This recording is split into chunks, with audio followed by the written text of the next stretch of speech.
감사합니다. 오늘도 예배 오신 여러분들을 주님의 이름으로 축복하며 환영합니다. 우리 옆에 분과 함께 인사하겠습니다. 여호와를 기뻐하는 것이 우리의 힘입니다. 주님을 기뻐하는 것이 저와 여러분의 힘인 줄 믿습니다. 주를 바라보고 오늘도 주님을 소망할 때에 하나님이 주시는 강건함이 저와 여러분에게 부어지는 귀한 예배가 되어지기를 주님의 이름으로 축복합니다. 우리 함께 보실 말씀은 누가복음 7장 31절에서 35절까지의 말씀입니다. 누가복음 7장 31절부터 35절까지의 말씀 다 찾으셨으면 합독하겠습니다. 또 이르시되 이 세대의 사람을 무엇으로 비유할까? 무엇과 같은가? 비유하건대 아이들이 장터에 앉아 서로 불러 이르되 우리가 너희를 향하여 피리를 불어도 너희가 춤추지 않고 우리가 곡하여도 너희가 울지 아니하였다 함과 같도다. 세례 요한이 와서 떡도 먹지 아니하며 포도주도 마시지 아니하매 너희 말이 귀신이 들렸다 하더니 인자는 와서 먹고 마시매 너희 말이 보라 먹기를 탐하고 포도주를 즐기는 사람이요 세리와 죄인의 친구로라 하니 지혜는 자기의 모든 자녀로 인하여 옳다함을 얻느니라. 아멘. 오늘은 이 세대를 사는 우리라고 하는 제목으로 함께 하나님 말씀을 나누도록 하겠습니다. 이 시대의 마케팅 전략으로 가장 중요한 것이 소비자의 반응입니다. 소비자의 반응은 거의 절대적으로 중요하죠. 그래서 기업마다 소비자의 반응을 살피는 소비자의 반응을 관찰하는 것을 중요하게 두고 있습니다. 소비자와 고객들의 피드백이 굉장히 중요한 시대가 되었죠. 리뷰의 영향력이 굉장히 큰 시대를 살아가고 있습니다. 사람들의 평가가 좋지 않으면요, 기업마다 그 사업장을 운영하는 것에 있어서 데미지가 생각보다 큽니다. 그래서 판매보다 더 중요한 것이 리뷰인 거죠. 어떻게 하면 좋은 리뷰를 남겨서 우리 기업을 홍보할까, 우리 사업을 홍보할까라고 하는 것에 생각보다 많은 투자를 하고 있는 것이 현 시점입니다. 지금은 그 어느 때보다도 적극적으로 반응하는 시대죠. 반응하는 시대. 많은 사람들이, 특별히 젊은이들이 적극적으로 반응하는 시대예요. 반응 속도가 굉장히 빨라요. 그러나 얼핏 보면 반응이 굉장히 좋아졌고 반응의 수치가 상승했다라고 볼 수 있으나 이것은 일반적인 반응의 효과라기보다 선택적 반응이 뛰어나고 있다라고 볼 수 있죠. 즉 일반적으로 보면 많은 사람들이 반응이 없어요. 모든 것에 반응이 좋은, 반응의 수치가 높아진 것이 아니라는 거죠. 그냥 평소에는 시큰둥한 때가 더 많아요. 훨씬 이전에 비해서 지금에 살아가는 우리의 모습이 더 시큰둥하다. 무표정이 많아요. 냉소적인 경향이 짙죠. 무언가에 잘 반응하는 것이 아니라 일단 경계하고 보는 거죠. 일단 방어하고 보는 거죠. 살핀 다음에 하는 거죠.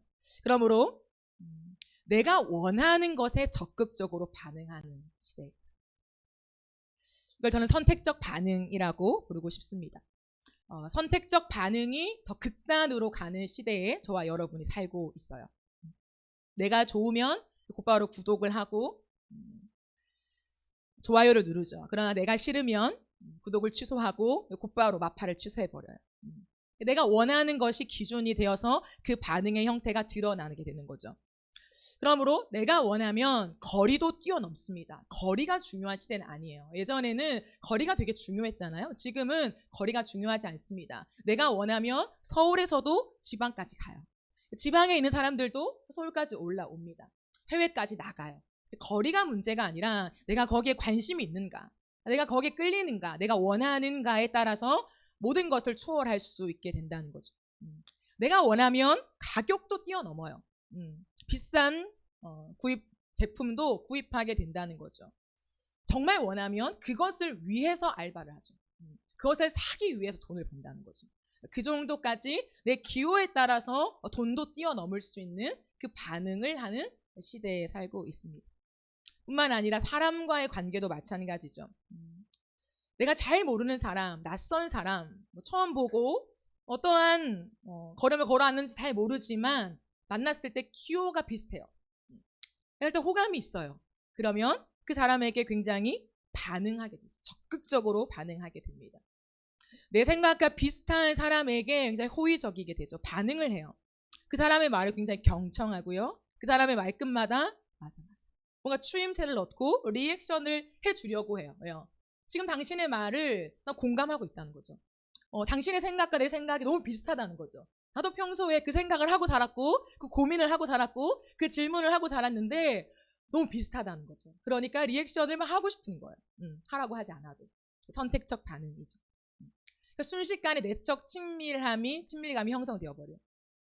그런데 아무리 오래 아는 사이라 하더라도 나랑 좀 맞지 않아요. 내가 별로 관심이 없어요. 그러면 대면 하는 거죠. 그 사람이 와도 가도 대면. 리액션이 별로 크지 않아요. 그 사람이 말을 할 때 듣기는 하지만 리액션이 별로 크지 않습니다. 그리고 결정적인 건 질문이 없죠. 대화를 해도 질문할 게 별로 없어요. 그렇구나. 잘 듣고 있지만 말하고 싶은 것이 별로 없다는 거죠. 왜요? 그 사람과 친해지고 싶지 않다는 거죠. 더 알고 싶지 않다는 거죠. 궁금한 게 별로 없는 거죠. 그 사람에 대해서. 그러니 질문하지 않고 필요한 대화로 끝나버립니다. 선택적 사귐이죠.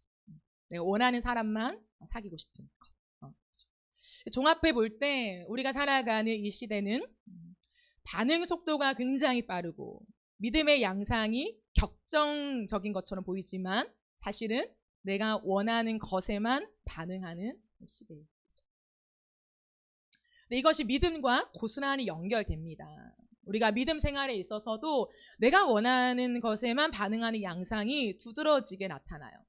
내가 좋아하는 찬양팀, 내가 좋아하는 어떤 사람, 강연자. 그 사람의 말을 귀를 기울이며 그 사람의 말을 적극적으로 수용하죠. 뿐만 아니라 내가 관심 있는 주제, 믿음에 있어서도 내가 관심 있는 주제가 나오면 적극적으로 반응합니다. 하지만 내 마음이 내키지 않으면 시큰둥한 거죠. 별로 관심이 없어요. 그것이 하나님에 대한 이야기고 전체적인 부분에서 중요한 이야기임에도 불구하고 별로 관심이 없어요. 왜요? 지금 내 삶과는 무관하다는 거죠. 선을 긋습니다. 편협적인 신앙이 되는 거죠. 내가 원하고 내가 보고 싶고 내 지금 주제와 현실에 맞는 그 하나님을 내가 알고 싶은 것으로 치닫고 있어요. 그래서 좀처럼 마음에 미동이 없는 시대입니다. 겉으로는 굉장히 반응을 열정적으로 하고 격동적으로 하는 시대 같지만 사실은 마음속을 들여다보면 마음이 좀 차가워요. 싸늘해요. 냉소적이죠. 왜냐하면 중심이 어디에 있냐면 나에게 있기 때문에. 중심이 나. 하나님을 믿지만 하나님을 믿는 나. 믿음 생활을 하지만 믿음 생활을 하고 있는 나. 기준이 내 마음의 다음이에요. 내 마음의 다음. 그것이 지금 내 마음에 닿는가? 저 찬양이 지금 내 마음에 닿는가? 저 강연이, 저 설교가 지금 내 마음에 닿는가? 내 삶과 지금 연결되어 있는가에 따라서 반응의 여부가 결정된다는 거죠. 내 마음에 닿으면 반응해요. 그렇지 않으면 시큰둥한 거죠. 밋밋한 것입니다. 이것이 오늘날 우리가 살아가는 시대의 많은 양상이에요. 그런데 비단 어느 한 시대만의 이야기일까요? 그렇진 않습니다. 오늘 말씀에 보면 이것은 예수님 시대의 사람들의 특징이기도 했어요. 지금의 시대는 그것이 훨씬 더 두드러진 시대죠. 더 표면적으로 확 드러나는 시대이지만 이전에도 동일했다는 거죠. 따라서 이것은 이 세상을 사는 모든 시대에 나타나는 죄악된 인간의 본성이라는 거죠. 나에게 휘어져 있는 것, 나에게로 휘어져 있는 많은 것들, 이것이 우리의 인간의 본성입니다. 그러므로 이것은 오늘 저와 여러분의 이야기이기도 하죠. 그렇다면 예수님은 이 시대를 과연 무엇이라고 말씀하실까? 오늘 말씀을 통해서 함께 살펴보기를 원합니다. 이 시대 사람들의 특징이 무엇일까요? 어린아이와 같다라고 말씀하세요. 오늘 보면 31절에 보면 또 이르시되 이 세대의 사람을 무엇으로 비유할까? 무엇과 같은가? 주님이 이 세대를 보면서 이 시대를 보면서 이 세대가 과연 뭐라고 비유할 수 있을까를 생각하신 거예요. 그러면서 하신 말씀이 이 시대의 사람들은 마치 어린아이와 같다라고 말씀하신 거예요. 그 중심에는 모든 사람이 있지만 특별히 바리새인들이 있죠. 하나님을 믿는다고 하지만 그 마음속에 하나님이 아닌 다른 것들을 품고 있는 그 시대의 사람들, 바리새인들을 향해서 어린아이와 같다라고 하세요. 주님 말씀하는 이 세대는 예수님 당시의 1세기만을 이야기하는 것이 아닙니다. 하나님을 거역하는 죄악된 본성을 가진 이 세상을 통틀어서 하시는 말씀이죠. 예수님은 질문하셨습니다. 이 세대는 무엇과 같은가? 그리고 곧바로 예수님이 스스로 대답을 하세요. 이 세대 사람들은 아이와 같다. 그리고 이어서 32절을 이야기하십니다. 비유하건대, 비유를 얘기하죠. 아이들이 장터에 앉아 서로 불러 이르되 우리가 너희를 향하여 피리를 불어도 너희가 춤추지 않고 우리가 곡하여도 너희가 울지 아니하였다 함과 같도다 라고 이야기합니다. 이것은 당시 문화 배경을 좀 이해해야 하는데요. 당시 문화에서 결혼식을 하면요, 결혼식을 이렇게 거행하잖아요. 결혼식을 하면 어떠한 사람들이 피리를 불어요. 결혼식이니까요. 축하 공연을 합니다. 피리를 막 불면요, 거기에 참석한 하객들이 다 일어나서 막 춤을 춰요. 남자들 중심으로 해서 막 흥겹게 춤을 추면서 그 잔치를 함께 기뻐하고 축하해주며 즐기는 문화가 있습니다. 반대로 장례식장 문화는 어떠냐면, 장례식장에 가면요, 곡하는 사람들이 있어요. 먼저 곡을 하며 그 슬픔을 애도하는 그 역할을 하는 사람들이 있습니다. 그때에 다른 많은 사람들이요, 함께 우는 거죠. 함께 그 비통함과 아픔과 그 시리를 함께 공감해 주면서 함께 우는 그런 문화가 있었다는 거죠. 그런데 어린 아이들은 어른들이 하는 행동을 그대로 따라하는 특징이 있죠. 그러니까 그 시대의 아이들이 놀이터에 가면 자기들이 이렇게 모여서 놀이를 하는데, 어떤 놀이를 하냐면 어른들이 하는 행동을 따라하는 거죠. 피리를 막 불어요. 막 부는 흉내를 내면 아이들이 같이 막 춤을 추고, 그리고 막 흐느껴 오는 장례식장을 연출하며 같이 막 흐느껴 오는 그 모습을 예수님이 지금 비유를 가지고 와서 하시는 거예요. 그런데 마치 소꿉놀이나 오늘날 우리가 하는 의사놀이처럼, 아이들이 주방놀이처럼 그렇게 어른들을 흉내내면서 놀이를 하는 거죠. 한 친구가 결혼식을 흉내내며 피리를 불어요. 그런데 다른 친구가 이 놀이에 참여하지 않아요. 같이 하자 이렇게 하는데 다른 한 친구는 시큰둥한 거죠. 피리를 불어도 반응하지 않습니다. 한 친구가 눈물을 엉엉 흘리면서 장례식장을 막 연출해요. 상황극을 하는 거죠. 그 상황극에 관심이 없어요. 하고 싶지 않은 거죠. 그러니까 울어도 반응이 없습니다. 즉 나는 이 놀이를 하고 싶지 않다는 거죠. 모른 척하죠. 다른 놀이를 찾고 있습니다. 어린 아이이기 때문에 자신의 고집이 확고한 거죠. 내 마음을 감추지 않고 다 드러내요. 내가 하기 싫어도 같이 동참하는 게 아니라 하기 싫은 거 하기 싫은 거죠. 소꿉놀이를 같이 하자고 해도 나는 싫다. 나 그거 하고 싶지 않아. 나 책을 읽고 싶어. 이런 무반응. 제안한 사람에 대한 무반응의 모습. 싫으면 싫은 거. 따라서 예수님이 말씀하신 어린 아이와 같은 이 세대의 특징은 한마디로 말하면 고집불통이다. 당시 바리새인들을 포함한 사람들은 자기 고집이 굉장히 강했어요. 자기가 생각하는 하나님 나라, 내가 믿고 있는 하나님의 구원, 내 믿음 생활, 메시아에 대한 이해, 나에 대한 생각이 너무나 확고했다는 거죠. 문제는 뭐냐면 거기에만 반응하고 있었다는 거죠. 거기에만. 내가 생각하는 것과 맞게 얘기하면 거기에 반응을 해요. 그런데 맞지 않는 다른 이야기를 하면요, 반응하지 않았어요. 거부했습니다.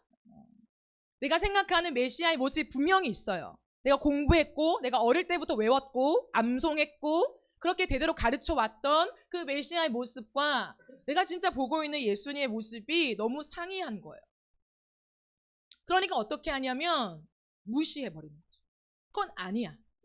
예수님이 메시아는 아니야. 그 청년 예수가 메시아일 수는 없어 라고 무턱대고 그냥 무시하고 무관심하고 반응하지 않는 거죠. 오히려 더 반감을 가집니다. 그게 왜 메시아인데? 어떻게 저런 분이 메시아가 될 수 있어? 라고 생각하는 거죠. 그러니까 받아들이고 수용해서 제고할 생각을 하지 않고 내가 가진 것에 완고한 거죠. 그러니까 반대되는 얘기를 하면 할수록 어떻게 되냐면 더 완고해지는 거죠. 예수님은 이 시대의 모습이 꼭 이와 같다라고 꼭 집어서 이야기하고 계십니다. 대화가 잘 안 되는 거죠. 그렇죠? 자기 생각이 완고한 사람과는 대화가 잘 안 돼요. 무언가 많은 대화를 하고 있는 것 같지만 결정적으로 마음이 닿지 않아. 나는 진취적인 얘기를 합니다. 좋은 얘기들을 해요. 옳고 그르는 것이 명확하게 이야기가 잘 됩니다. 근데 결정적인 건 뭐냐면 마음이 닿지 않아요. 지금 대화의 주제에 결이 맞지 않다는 거죠. 자신의 가진 생각이 너무 확고해서 상대의 말이 좀처럼 내 안에 들어오지 않는 거예요. 그 주제에 대해서는 이야기하지만 내 마음을 거기에 얹이진 않아요. 바꾸고 싶은 의향도 없습니다. 그러니 상대방의 말이 어떠냐면 이렇게 막 대화를 하잖아요. 대화를 하면 그 상대방의 말이 나한테 오는데 내 앞에 자꾸 멈춰요. 내 안까지 들어오지 않아요. 내 사고를 바꾸고 내 생각을 바꾸고 내 의지를 바꾸고 내가 잘못된 것이 있을 수 있다라고 하는 그 재고함을 바꾸는 것이 아니라 멈춰서는 거예요. 그리고 선택하죠. 이 말은 내가 수용할 정도 된다. 이 말은 아니 받아들이고 싶지 않고 받아들여지지도 않고 그러면 버려버리는 거죠.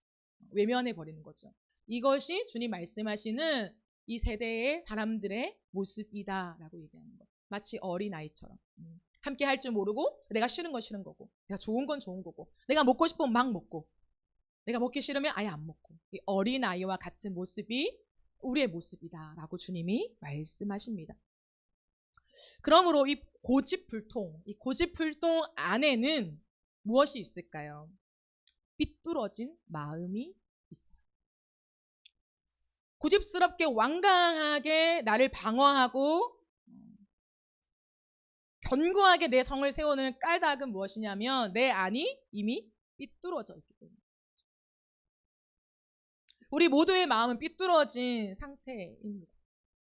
그렇기 때문에 하나님은 그들의 마음, 삐뚤어진 마음을 바르게 하기 위해서 선지자들을 자꾸 보냈잖아요. 그 길이 아니라 주님 말씀하신 건 이거야. 이런 모습을 가져야 되고 주님 말씀하시는 그 마음은 지금 이것이다 라고 끝없이 말씀을 주었습니다. 그러나 삐뚤어진 마음 그대로 있는 사람들은요. 그러면 그럴수록 더욱 완강해졌다. 오히려 하나님의 말씀을 주면 줄수록 안 들은 게 아니라는 거죠. 말씀을 들으면 들을수록 어떻게 되냐? 부드러워지는 것이 아니라 더 완강해지는 거죠. 더 내 마음의 문의 빗장을 탁 걸어 잠그는 거죠. 그게 이 당시 이스라엘 모습이었고 바리새인들의 모습이었고 오늘날 저와 여러분의 모습일 수도 있는 거죠. 선지자들의 말이 하나님의 말씀이 튕겨져 나가는 거죠. 선택적 반응. 내가 취하고 싶은 말씀은 취하고 하지만 내가 그렇게 원하지 않고 그렇게 동의도 되지 않고 내 삶과 맞닿아 있지 않는 말씀은 튕겨나가는 거예요. 들어요. 듣지만 이 앞에 멈춰 서는 거죠. 내 앞에 멈춰 서서 시간이 지나면 싹 사라지는 거죠. 기억도 안 나요. 마음에 담겨지지 않는 것입니다. 하나님의 말씀의 무게가 그대로 내 안에 담겨지지 않아요. 내가 그럴 수도 있지. 맞아. 하나님 뜻이 이거지 하고 튕겨져 나가는 거죠. 누가 오든 누가 와도 안 되는 거예요. 무엇을 하든지 이 세대는 불평을 하며 자기가 원하는 대로 간다. 이게 예수님의 말씀이셨어요. 결국에 자기 원하는 대로 간다. 따라서 예수님 말씀하시는 이 세대는 하나님의 말씀에 귀 기울이지 않는 특징을 말씀하세요. 귀를 기울여야 되잖아요. 하나님 나에게 어떤 말씀을 하실까? 귀를 기울여야 되는데 기울이지 않는 거예요. 하나님의 통치가 적극적으로 우리의 삶에 개입되기를 원하지 않는 마음. 하나님 맞습니다. 하나님 말씀이 내 안에 들어와서 나를 바꿔야 되는 게 맞습니다. 라고 적극적인 하나님의 개입을 환영하지 않는 그 굳어진 마음을 말씀하시는 거죠. 그 결과가 무엇이냐? 재앙이다. 하나님의 임재는 없다라는 거죠. 왜냐하면 하나님의 통치는 이 비유잖아요. 비유. 진짜 하나님의 통치는 아이들의 장난이 아니라는 거예요. 아이들의 놀이가 아니라는 거예요. 주님은 비유로 말씀하시지만 비유로 끝날 것이 아니라는 거죠. 하나님의 말씀은 되게 무겁다라고 하는 것을 주님 말씀하세요. 따라서 오늘 우리의 마음에는 삐뚤어진 마음이 있어요. 다 있습니다. 저에게도 있었고 지금도 있는지 모릅니다. 그런데 이 삐뚤어진 마음이 그대로 있으면 어떻게 되냐면 다른 사람 말을 잘 듣지 않는다는 거죠. 굉장히 수용적이고 젠틀하고 다 들어줄 것 같지만 결정적인 순간에는 내 마음에 들어오지 않아요.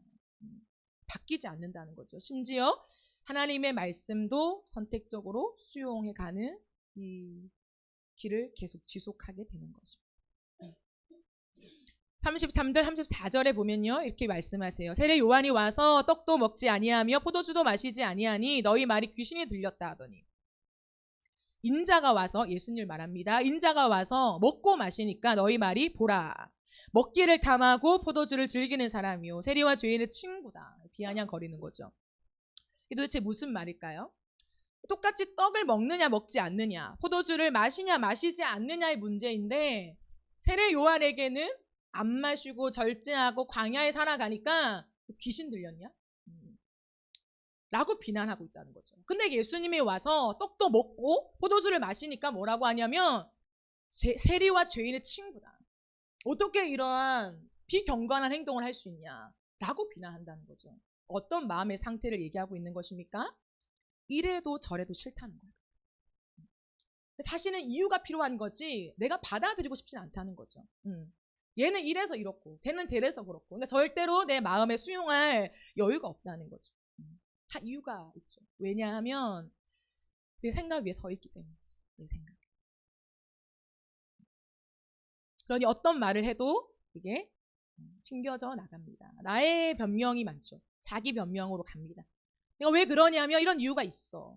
이건 이래서 아니잖아. 이렇게 자기 변명이 강한 것입니다. 근데 자기 변명이 강한 자리에는 하나님이 역사하실 수가 없어요. 주님이 이것을 말씀하십니다. 그렇다면 삐뚤어진 마음을 어떻게 고칠 수 있을까? 우리의 삐뚤어진 마음, 이전이나 지금이나 우리의 마음은 죄악으로 인해서 삐뚤어져 있다는 거죠. 하나님에 대해서도 사람에 대해서도 삐뚤어져 있어요. 그럼 이 삐뚤어진 마음을 어떻게 고칠 수 있을까? 했을 때의 그 방법은 우리의 목적을 정확하게 바꾸는 거예요. 내 목적이 뭐냐? 내가 사는 목적이 뭐냐? 그 목적이 하나님을 예배함에 있으면 돼요. 하나님을 예배하는 것에 내 목적을 딱 두면, 인생의 유일한 목적을 딱 두면 삐뚤어진 마음이 바뀌어요. 주님을 더 바르게, 더 순전하게 예배하는 것. 그러면요, 관점이 바뀌는데 관점이 내 관점이 아니라 하나님 관점으로 바뀌어져요. 즉 내가 생각하는 예배가 아닌 거죠. 내가 생각하는 믿음, 내가 생각하는 신앙이 아니라 관점이 전환이 되어지면, 하나님을 바르게 예배하고 싶은 것이 우리의 인생의 목적이 되면 하나님이 말씀하시는 예배가 뭘까? 하나님이 기뻐하시는 예배가 무엇일까? 고민을 하게 되는 거예요. 오늘 우리가 예배를 드리고도 우리에게 있는 질문이 뭐냐면, 하나님이 오늘 이 예배를 받으셨을까? 내 예배를 받으셨을까? 오늘 내가 드린 이 2시간의 예배를 하나님 정말 기쁘게 받으셨을까? 이 질문이요, 내 인생에 굉장히 중요하고 무거운 질문으로 진정성 있게 놓여지게 돼요. 왜요? 내 관점이 바뀌니까요. 그러므로 이런 사람들에게는 무엇이 형성되냐면, 내가 언제든지 틀릴 수 있다라는 전제가 있어요. 그냥 단순히 그치, 사람은 죄악된 사람이니까 틀릴 수 있지, 이게 아니라요, 정말 겸손하게 내가 틀릴 수도 있다라는 생각을 갖고 있다는 거죠. 바리새인들은 그러지 않았어요. 우리가 드리는 예배는 이게 예배의 정석이야, 이렇게 드려야 하나님 받으셔 라고 하는 자신만의 생각들이 확고히 있다는 거죠. 근데 예수님이 오셔서 자꾸 흔드시잖아요. 그거 아니다, 그 예배가 아니야, 너희가 하는 이 형식만 가지고는 하나님이 기뻐하시지가 않아, 하나님 너무나 마음이 아파하셔, 바꾸길 원하셔 라고 얘기해도요, 이렇게 하는 거야. 너가 뭔데 나한테 이렇게 얘기해? 우리가 지금까지 예배를 고수해 왔는데, 잘 드려왔는데, 아무 문제가 없었는데 왜 나를 바꾸려고 해? 이렇게 하는 거죠. 근데 우리 안에 정말 하나님 관점으로 바뀌어지면, 동일하게 예배라고 하는 워딩이 있지만 그 예배가 나를 위한 예배, 내가 지금까지 쌓아온 예배, 우리가 지금의 전통 속에 드려온 예배가 아니라, 내가 지금까지 드려온 예배가 틀릴 수도 있구나라는 전제가 있다고요. 그러면 어떻게 될까요? 더 알기를 원하는, 배우려는 자세가 되는 거죠. 혹시나 이 예배가 하나님 보시기에 기뻐하지 않았으면 어떡하지? 더 순전한 예배를 어떻게 드리지? 라는 고민을 하게 되는 거죠. 그리고 말씀을 읽게 되는 거예요. 왜요? 하나님은 끝없이 말씀 속에 뭐라고 있습니까? 예배 가운데 주님은 마음만 받는 데죠. 마음만. 그게 뭡니까? 마음이 아닌 모든 걸 안 받는다가 아니라 마음이 출발이라는 거죠. 마음이 가장 중요한 기초라는 거죠. 마음이 근원이라는 걸 말한다는 거죠. 그러면 우리는 다른 모든 것을 잘했다고 해서 만족하는 것이 아니라 오늘 내가 하나님 앞에 진짜 마음의 예배를 드렸는가에 내 질문이 딱 꽂혀야 한다는 거죠. 우리의 찬양팀이 오늘 안 틀렸나? 오늘 잘 맞췄나? 스무스하게 잘 지나갔나? 그보다 더 중요한 건 뭐냐면 우리의 마음이 오늘 하나님께 딱 꽂혀 있었냐는 거죠. 내가 이 찬양을 연주할 때, 내가 이 찬양을 인도할 때 하나님 앞에 내 마음이 딱 꽂혀져서 진짜 이 진정성 있는 마음으로 하나님 밖에 기뻐하시는 그 예배를 내가 드렸냐에 대한 점검이 일어날 수밖에 없다는 거죠. 저 같은 설교도 마찬가지입니다. 얼마나 잘 세련되게 이 시대의 어떤 기호와 어떤 흥미로운 것들을 가져와서 적절하게 설교를 잘하고 마쳤느냐가 아니라 말씀을 전하는 내 심정 가운데 하나님 앞에 부끄러움이 없는 컨펌 받은 말씀. 그래 맞다. 그 말씀이 오늘 전해지길 원한다. 라고 하는 그 한 줄기의 말씀을 듣기까지 엎드려 기도했던 그 시간을 통과하고 오늘 설교를 하느냐. 그걸 점검하는 거죠. 그게 뭐냐면 진짜 내 인생의 목적이 예배에 있는 거예요. 그렇게 될 때 우리의 인생은 바뀐다는 거죠. 이것이 절대적으로 중요하게 됩니다. 그러니요, 날마다 내 마음을 점검하죠. 그리고 어떻게 하면 순전한 마음을 가질 수 있는지, 어떻게 하면 하나님 받으시는, 기뻐하시는 그 마음의 상태가 될 수 있는지요, 귀를 열어요. 이게 무분별한 수용이 아니라는 거예요. 이 사람 의견 다 수용하고, 이 사람도 맞고, 모든 예배 그래 맞지. 이렇게 무분별한 수용이나 맹신을 의미하는 것이 아니라요, 배우려는 겸손한 태도를 이야기하고 있는 것이죠. 여러분, 사실 오늘 이 본문은 세례 요한의 질문으로 시작된 본문이에요. 그럼 세례 요한이 누구입니까? 예수님이 이 땅에 오신 길을 예비한 사람이잖아요. 예수님보다 6개월 먼저 태어나 예수님의 친척이죠. 그는 말라기의 예언대로 태어났고 그 길을 닦았던 사람이에요. 그러니 친척이지만 예수님을 볼 때 그가 고백한 게 무엇입니까? 보라, 하나님의 어린 양이다. 저 예수는 그냥 내 친척이 아니라 하나님의 아들이시고 우리의 대속을 위해서 오신 하나님의 어린 양이시다 라고까지 기가 막힌 고백을 했어요. 그리고 자신의 모든 삶을 절제하면서 광야에서 그 오실 예수님을 외치는 자로, 회개하라 천국이 가까이 왔다, 이 예수님의 말씀을 그대로 먼저 외치면서 주님 오시는 길을 마련했던 사람이 세례 요한이었다는 거죠. 그런데요, 그렇게 모든 삶을 절제하고 메뚜기 석청 먹으면서 광야에 지냈던 세례 요한, 그가 그 말씀 때문에 전한 메시지 때문에 옥에 갇혀버려요. 이제 죽음이 코앞에 있어요. 어떻게 될지 모른다는 거죠. 그 가운데 세례 요한의 마음이 어땠을까요? 인간이라면 두려운 마음이 있죠. 정말 이게 맞나? 내가 30년을 이렇게 주님 때문에 살아왔지만 정말 맞나? 내가 지금 바라보고 있는 저 친척 예수가 진짜 메시아가 맞을까? 생각하게 된다는 거죠. 여러분, 이 질문은요, 불신의 의심이 아니에요. 우리가 하나님 앞에서 이게 맞을까? 진짜 이 성경이 맞나? 라고 할 때요, 불신에 섞여 있는 의심이 있는 반면에 건강한 의심이 있다는 거죠. 왜요? 세례 요한의 마음에 있는 것은 불신의 의심이 아니었어요.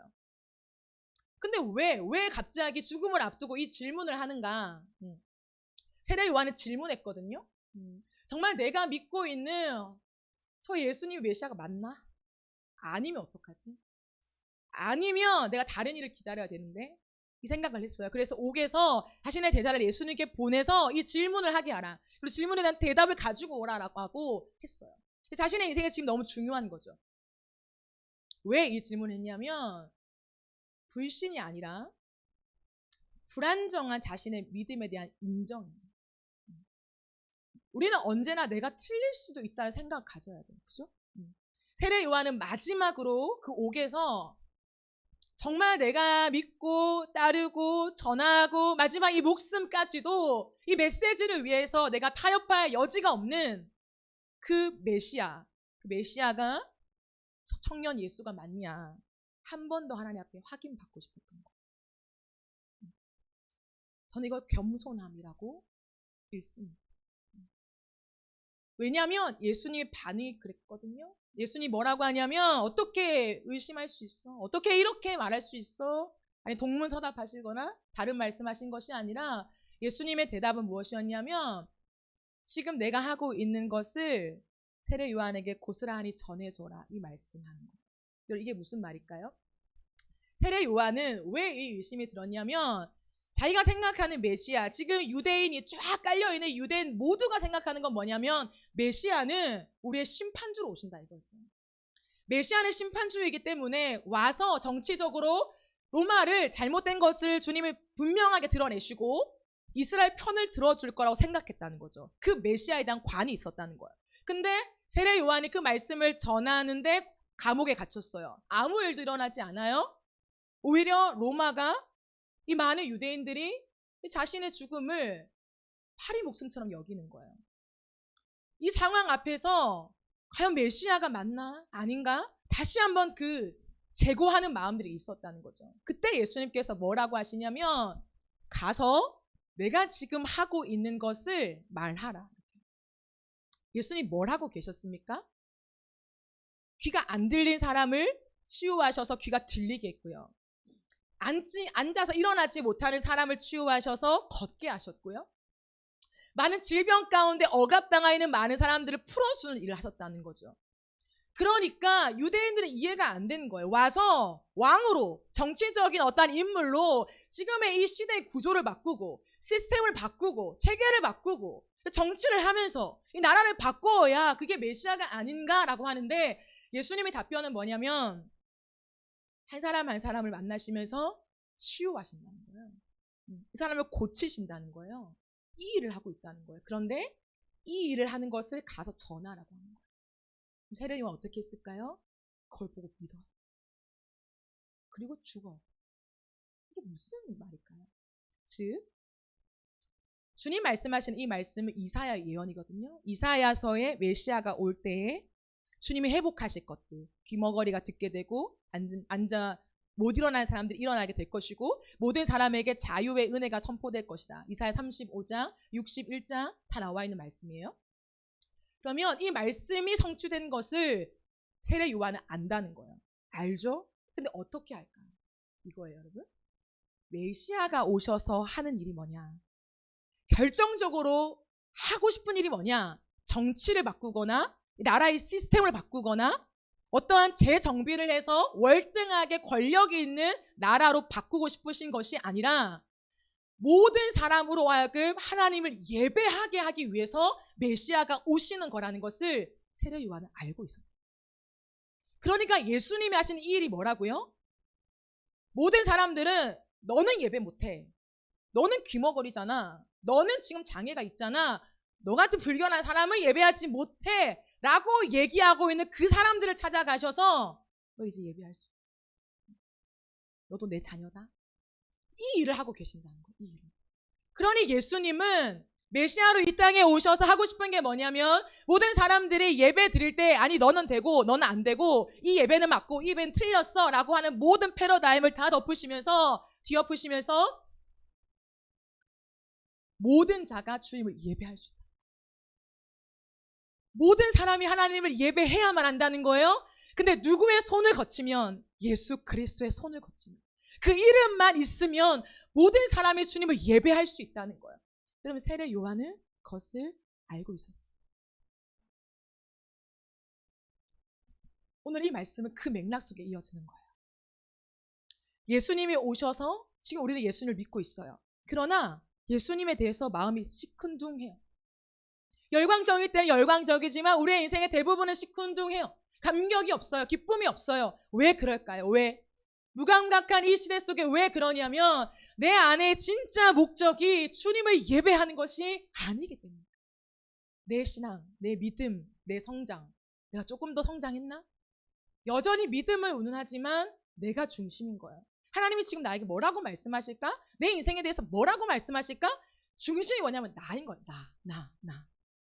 여전히 나예요. 그러니 하나님과 결이 안 맞는 거예요. 그러니 우리의 어떠한 삶의 정황에 따라서 우리의 예배가 바뀌어버려요. 신앙이 바뀌어버려요. 믿음이 다 달라버려요. 여러분, 주님이 찬송가에서도 많은 사람들이 고백하죠. 내가 연약할수록 어떻게 해요? 더 귀히 여기사. 높은 보좌 위에서 낮은 나를 보시네. 이게 복음이잖아요. 잘난 게 어디 있냐고요, 우리가 할 수 있는 것이 아무것도 없기 때문에, 아무리 발버둥 쳐도 내가 할 수 있는 것이 아무것도 없기 때문에 거기서 내가 죄인됨을 고백하고 그 자리에서 하나님이 필요하다, 나는 저 구원자가 필요하다는 고백을 그때 하는 거잖아요. 그때 주님을 예배하게 되거든요. 근데 오늘날 우리는 자꾸 나를 바라보고 내 실력, 내 믿음의 성장, 내가 얼마큼 하고 있나, 여기에 집중되어 있으니까 예배가 약화되는 거예요. 예배가 굉장히 인본주의적이 되는 거예요. 나 중심적이 되는 거예요. 내 컨디션에 따라 예배가 확확 변하는 거죠. 주님이 이 시대에 그걸 말하는 거예요. 왜 하나님 말씀하시는데 반응하지 않아요? 하나님의 말씀이 진짜 살아있고 운동력 있고 우리에게 생명을 주는 말씀이면요, 말씀 한마디에 곧바로 반응이 돼야죠. 맞습니다, 주님. 제가 틀렸고 하나님 모르세요. 맞아요, 주님. 오늘도 내가 열심히 산다고 살았지만 죄밖에 없습니다. 하나님이 지적하시고 말씀하시는 거 또 고치겠습니다. 또 바꾸겠습니다. 나는 원래 죄인이었기에 예수의 십자가 보혈 의지하여 더 예배합니다. 하나님, 그러기에 난 예배가 필요한 존재입니다. 라고 하며 그 십자가를 통해서 하나님께 더 가까이 갈 수밖에 없는 게 우리라는 거예요. 근데 우리가 약해지면 뚜루루 숨어버려요. 우리가 연약해지면, 내 모습에서 믿음이 없는 것 같으면 우리는요, 그냥 안 나와요. 교회를 안 나와요. 출석을 안 해요. 왜요? 내 상태가 부족하다 이거죠. 이 상태를 어떻게 주님을 예배하냐 이거예요. 복음이 아닙니다. 그러므로 우리는 이 말씀을 기억해야 합니다. 이사야 43장 21절에 주님 분명하게 우리에게 말씀하신 게 있어요. 같이 한번 읽어보실까요? 시작. 내가 나를 위하여 지었나니 나를 찬송하게 하려 함이니라. 아멘. 보세요. 이 백성은, 이 주님의 모든 백성은 내가 나를 위하여 지었나니, 우리의 창조의 유일한 목적을 말씀하고 계세요. 유일한 목적이라고. 내가 나 스스로 태어난 사람이 없잖아요. 하나님께 지음받아서 우리는 태어났어요. 근데 주님 뭐라고 말씀하십니까? 내가 나를 위하여 지었다. 이거 무엇입니까? 이기적인 발언이십니까? 너희는 상관없고 내가 나를 위해 너를 지었으니 찬양해, 이겁니까? 아니에요. 그 창조의 목적이 하나님을 위해서 지었는데, 하나님을 위한 게 뭡니까? 찬양이라는 거예요. 찬양. 주님은 찬양받기 합당하신 분이라는 거예요. 근데 우리가 주님을 찬양할 때 가장 인간적이 된다는 거예요. 가장 사람다움을 회복하게 된다는 거예요. 가장 주님과 우리 관계 속에 내 존귀함을 깨닫게 된다는 거예요. 예배할 때. 그러니 내가 너희를 어떻게 창조했는 줄 알아? 창조한 목적이 뭔지 알아? 예배야. 우리가 하나님을 찬양할 때에 우리가 살아난다. 우리의 삐뚤어진 마음이 똑바른 마음이 된다는 거죠. 하나님 앞에 전심이 되지 않고 나뉘어진 그 마음이, 내가 어떻게 이 마음을 막 추스려서 일으켜서 전심의 마음으로 만드는 것이 아니라 하나님을 예배하고, 맞아, 주님을 바르게 예배해야지. 내 힘으로는 주님을 바르게 예배할 수 없어. 어떻게 하면 순전한 마음을 가질까? 주님, 이 마음을 드려요. 내가 할 수 없습니다. 하나님이 내 마음을 순전하게 바꿔주세요. 하나님, 나도 순전한 예배자가 되고 싶어요. 하나님께 기쁨이 되고 싶어요. 라고 하는 그 마음에 자꾸 내 마음을 맞추다 보면 어느샌가 내 마음이 온전한 마음이 되어 있는 거죠. 전심이 되어 있는 거죠. 그러니 고백하는 거죠. 내가 전심을 만든 게 아니라 하나님의 전심을 주셨습니다. 은혜 밖에 남을 게 없는 거죠. 그거예요, 사랑하는 여러분. 그러므로 오늘도 우리의 모습을 돌아볼 때, 우리의 삶을 돌아볼 때, 여러분, 다른 건 다 내려놓고 그냥 한 가지, 내 안에 정말 주님을 예배함의 목적이 있는가, 거기에 정중앙을 딱 맞추면 돼요. 나의 그 무엇도요 필요 없어요. 난 원래 부족하고, 원래 못하고, 원래 찌질이고, 원래 또 넘어지고, 원래 그래요. 원래 악해요, 사람은. 근데 하나님의 임재가 이렇게 딱 덮여 있기 때문에 하나님의 성품이 나에게 나타나는 거죠. 그러면 내가 하겠습니다라고 하면서 하나님보다 더 앞서 나가면요, 내 본래의 모습이 나오는 거예요. 내가 원래부터 있던 그 모습, 그 본성이요 다시 튀어나오는 거예요. 그거는 정상이죠. 정상이죠. 하나님의 임재가 없으면요 우리는 똑같아요. 뭐가 다릅니까?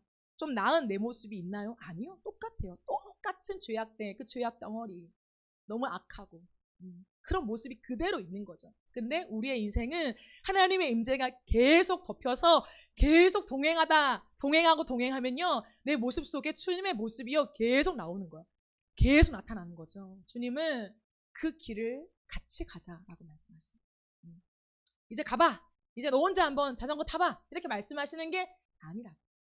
나 혼자 하는 게 아니라고요. 하나님의 손이 오늘도 걷어지면 나는 세상보다 더 세상적이다.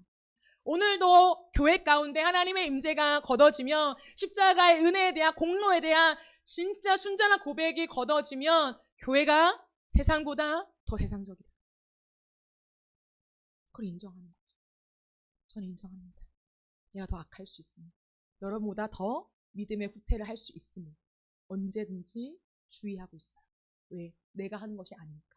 내 신앙의 경력, 내 사역의 경력으로 내가 조금 나은 사람이 된 것이 아니라 그 시간만큼 하나님이 나와 동행하시며 내 모든 삶을 지도하시고 모든 삶에 훈계하시면서 하나님이 나를 여기까지 계속 인도해 오셨기 때문에 그 시간만큼, 그 세월만큼 하나님의 흔적과 하나님의 손길이 제 인격에 더 많이 묻어있게 되는 거죠. 그것 차이일 뿐입니다. 그러니 사랑하는 여러분, 우리 하나님을 예배합시다. 그것 말고 우리의 인생의 목적이 무엇이 있습니까? 예배를 준비할 때 하나님을 예배합시다. 우리는 어차피 아마추어잖아요.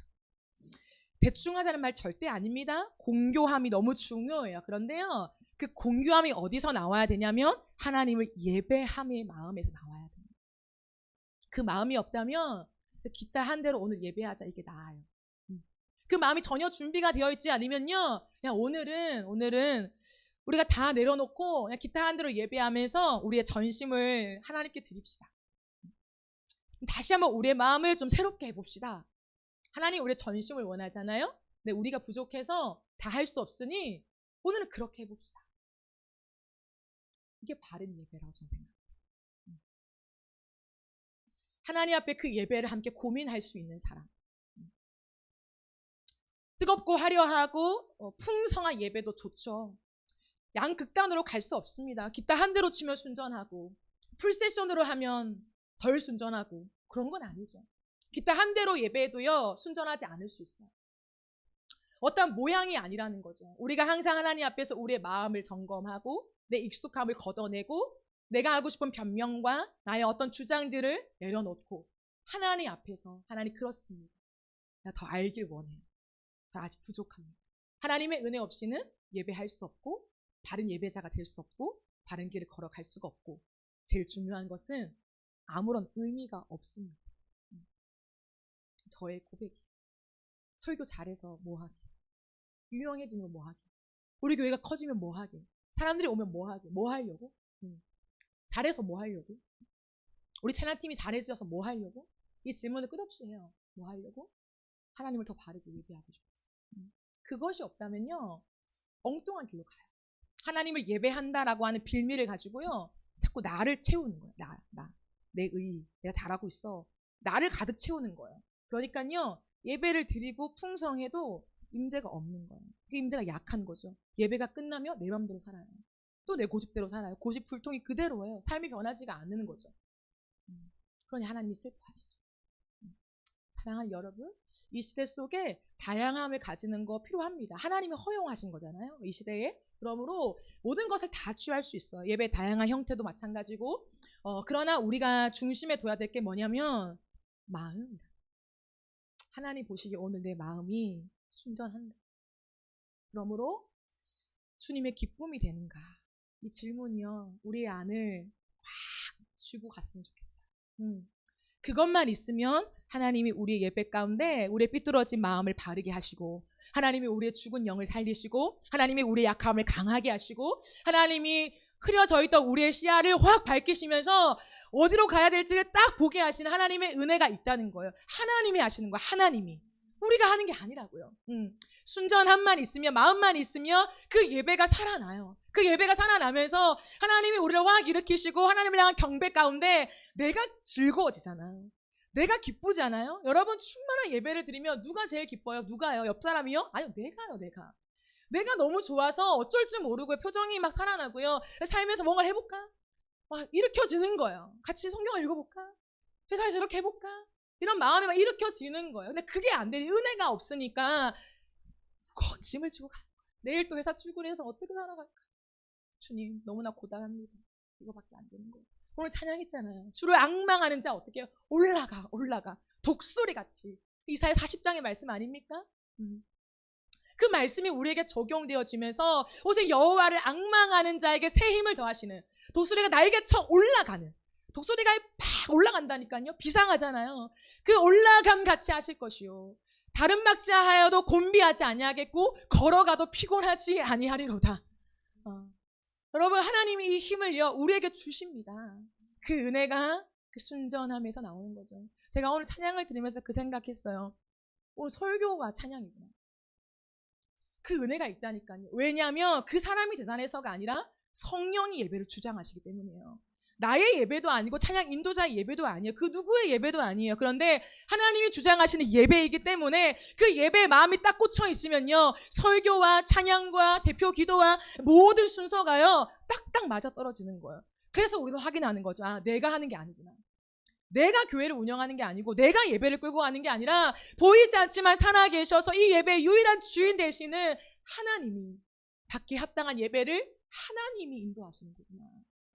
그 놀라운 비밀을 알면 우리의 삶은 완전히 달라집니다. 사랑하는 여러분, 하나님 앞에 우리의 마음을 정돈하며 정말 합심하여 주님을 예배합시다.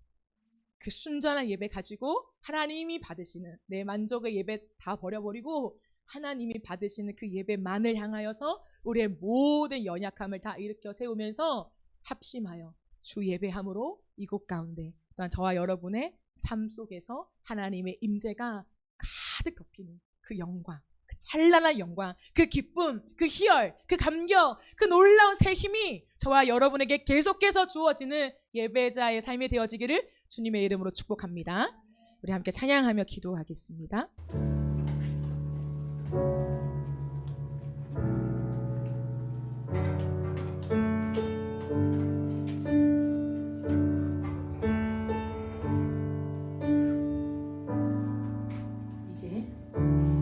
이제 합심하여 우리 예배를 합시다. 온 마음으로 모든 전심을 다해 각자의 삶 멍에를 지며 흩어졌던 마음 다시 성령이 주시는 마음으로 이제 합심하여 우리 예배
기도합시다. 사랑하는 여러분, 우리의 인생에 나는 질문과 의심과 고민과 우리 하나님을 알아가는 거 다 중요해요. 너무 중요해요. 그런데 그래서 뭐 하게요? 지식을 알아서 뭐 하게요? 우리의 믿음의 성장에서 뭐 하게요? 우리가 사역자여서 뭐 하게요? 하나님을 위해서 많은 사역을 감당하고 많은 열매를 맺어서 뭐 하게요? 뭐 하려고 그렇게 열심히 우리가 살아가며 무엇을 하기 위해서 우리가 그렇게 다름질합니까? 찬양팀이 딱딱 잘 맞아서 뭐 하게요? 설교자가 흐트러지지 않고 강연을 잘해서 뭐 하게요? 뭐 하려고요? 뭐 하려고? 예배해야 합니다. 예배를 합시다. 그 모든 것을 다 합쳐서 우리 창조주 하나님을 예배합시다. 우리 힘으로 예배할 수 없을 만큼 비뚤어져 버린 우리 마음과 우리의 삶을 하나님 앞에 고백하며 나는 비뚤어져 있습니다. 난 나로서는 어떻게 할 수가 없습니다. 내 자아 충만합니다. 하나님, 그래서 예수가 필요합니다. 그래서 십자가가 필요합니다. 그래서 하나님의 은혜가 필요합니다. 그래서 오늘도 예배합니다. 주님, 나를 불쌍히 여겨주시고 우리의 고집불통인 자아와 우리의 비뚤어진 마음이 주님을 예배하는 우리의 인생 한 가지 목적 앞에서 하나님 온전하게 세워지게 하여 주옵소서.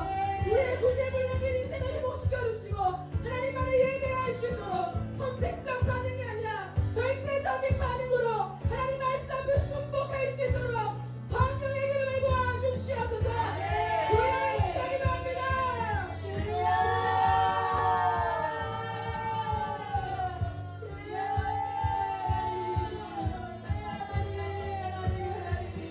아버지여, 우리는 나를 고민과 생각과 의심과 하나님 많은 힘든 시간을 겪습니다. 하나님, 그러나 저희 그것이 무의미한 것이 아니라 인공적인 미래만을 요구하시는 것이 아니라 우리의 삶에 의심도 있고 불안도 있고 때로는 하나님 질문도 있고 멈춰서는 것도 있고 많은 것들이 있지만 하나님, 이와처럼 의심이 아니라 내가 부족함을 인정하는 제각이 정말 맞습니까? 내가 그렇게 하시다는 저있지만 내가 나를 믿을 수 없을 것 같습니까? 하나님, 다른 일을 기다립니까? 그의 마음이 없어요. 그 질문이 우리 안에 있습니까? 하나님, 주님의 것을 살펴보며 우리가 나아갈 우리의 지혜를 해가지고 신앙의 영광을 하나님, 우리가 뭐 하려고요? 이렇게 모여서 뭐 하려고요? 교회를 세워서 뭐 하려고요? 하나님, 우리가 우리의 인생 하나님의 마음을 받아서 뭐 하려고요? 하나님, 우리가 잘해서 뭐 하려고요? 우리가 설교를 잘해서 하나님, 우리가 유명 받아서 뭐 하려고요? 하나님, 뭐 하려고요? 하나님, 더 바르게 더 순전하게 예배하는 목적이 아니라 그것이 오히려 우리가 이기적인 하나님으로 만들며 고집불통이라는 벗어날 수 없게 만듭니다. 더 고집스러워지고 더 자기 의와 자기 바람과 자기 예배와 자기 신앙과 자기 믿음과 자기가 생각하는 예배, 자기가 생각하는 하나님을 따라 하나님 거기에 대해서 하나님의 영광을 가리며 살아갈 수밖에 없습니다. 하나님, 우리의 고집불통이여 아버지가 하나님을 예배함으로 하나님께 합주하셔서 우리를 가르쳐 주옵소서. 하나님, 선택적 반응에서 절대적인 반응으로 영원한 하나님 앞에 엎드리게 하시고 하나님, 그렇다 하시면 우리가 인하여 하나님 간절히 원합니다. 역사여 주옵소서. 아버지여,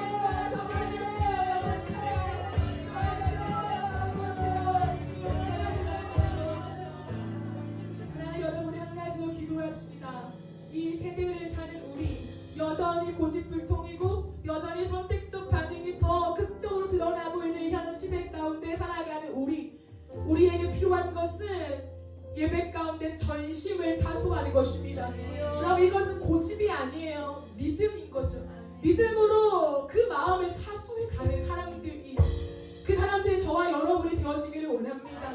다양성을 존중하고요. 맞습니다. 예배가 다양해지죠. 너무나 우리가 알지 못해도 많은 예배 형태가 나올 수 있지요. 그러나 그거에서 뭐 하려고요? 이 질문을 반드시 합시다. 그렇게 해서 뭐 하려고요? 사람 모아서 뭐 하려고요? 찬양팀이 유명해져서 뭐 하려고요? 그 한 사람 한 사람 예배자의 마음속에 하나님을 향한 전심으로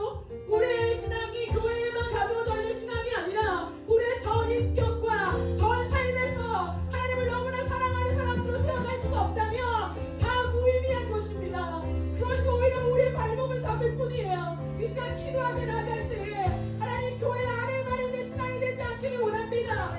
교회판 신앙이 되지 않게 도와주시고 세상 한가운데 서서 내 인격의 주를 바라고 내 삶의 주님을 향하며 내가 어디에 있든지 무엇을 하든지 아무리 익숙한 내 업무를 보더라도 하나님의 은혜가 아니면 이 업무를 볼 수가 없습니다. 처리할 수가 없습니다. 내 잘남에 내가 넘어질 수 없습니다. 하나님이 도와주셔야 됩니다. 그 겸손함을 가지고 우리의 삶을 살아가는 진짜 예배자가 되게 하여 주옵소서. 주여 우리를 도와주옵소서. 주여 우리 주의 기도하며 나갑니다.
마지막으로 한 가지만 더 기도합시다. 이것이 옳냐 그르냐 대단히 중요하죠. 대단히 중요합니다. 이것이 맞냐 틀리냐 너무 중요하죠. 그러나 가장 중요한 게 뭐냐면요, 이걸 하나님이 기뻐하시냐 아니냐예요. 이게 인격적인 하나님과 만나는 신앙입니다. 여러분의 인생의 질문 속에 옳고 그름보다 더 중요한 자리에, 최우선의 자리에 하나님이 기뻐하시냐 이 질문을 두시기를 축복합니다. 우리가 이 시간 기도하실 때 하나님 내 모든 삶의 질문이 맡겨지길 원하고, 하나님 내 질문 한가운데 정말 이것을 하나님이 기뻐하실까? 하나님 받으실까? 하나님 이 질문을 가지고 주님과 함께 살아가는 우리 모두가 되게 하여 주옵소서. 하나님께 더 가까이 가기 위하여, 주님을 더 사랑하기 위하여, 주님을 더 순전하게 예배하기 위하여, 그 한 가지 목적을 향하여 내 삶을 바치며 나갈 수밖에 없는 그러한 개인과 그러한 우리 교회가 될 수 있도록 성령여 우리를 도와주시옵소서. 우리 주의 한번 외치며 기도하며 나가겠습니다. 주여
하나님이 오늘 우리에게 이 세대에 대한 특징을 말씀하십니다. 어린아이와 같이 그 반응이 선택적이고 나 중심, 내 고집 불통인 그 위에 서서 우리의 모든 것들을 선택하려고 하는 것, 그것이 믿음에게 믿음도 적용되어져서 하나님을 향하여서도 말씀을 향하여서도 선택적으로 반응하는 하나님, 우리의 모습을 하나님 지적하십니다. 하나님, 우리의 모습을 돌아보게 하시고 하나님 앞에서 선택적 반응이 아니라 우리를 구원하신 주님 앞에 절대적 반응을 드리게 하여 주옵소서. 하나님 말씀하시며 이해하는 것이죠. 하나님 말씀하시며 나를 돌아보고 고치는 것이죠. 수많은 자기 변명으로 방어하는 것이 아니라 하나님의 그 말씀 앞에 언제나 내가 틀릴 수 있고 아니 틀리다는 그 사실을 알며 겸손하게 주님을 더 알아가기를 원하는 그 마음이 우리에게 있기를 간절히 원합니다. 하나님, 이 시대 속에서 사람들은 많은 예배 형태와 겉으로 보이는 외형적인 것들을 가지고 예배를 논합니다.